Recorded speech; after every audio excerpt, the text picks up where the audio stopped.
They've also been misleading everybody about the SAVE Act, which will be on the floor that you've heard about this morning. It's a very important piece of legislation. They're claiming to oppose the bill because they say it's going to make it harder to vote, but they know that that is not true. Many of the Democrats want all of these illegals to participate in our federal elections. They want them to vote. There's no other conclusion that you can draw. When the White House announced they would veto the bill, they effectively handed our elections over to all of these illegal aliens that have come here. And the number is far greater than what is being reported.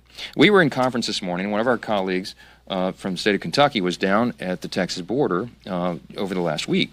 And he was there with top border officials. It was down south of Laredo. And he said that he and the colleagues that were there personally witnessed 9 illegals cross the border and disappear into the woods. And 2 Border Patrol agents tried to follow them on foot, and they lost them. And they came back, and our colleagues then asked, well, how will you account for those numbers, to send to DHS so they can add them to the number? And they said, we can't count them. What do you mean?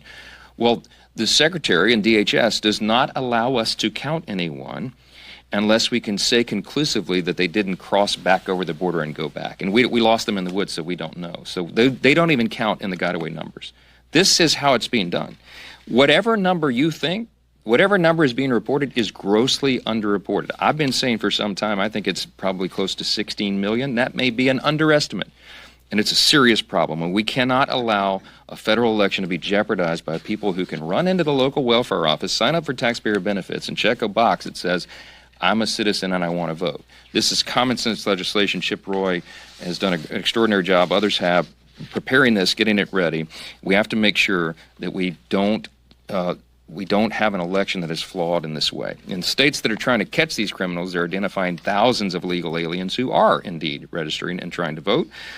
Some states have already done their own audits. This will make sure that we can prevent this from happening, and so we've got to do this. You should ask every Democrat, if they're voting against this legislation, how in the world they can justify it.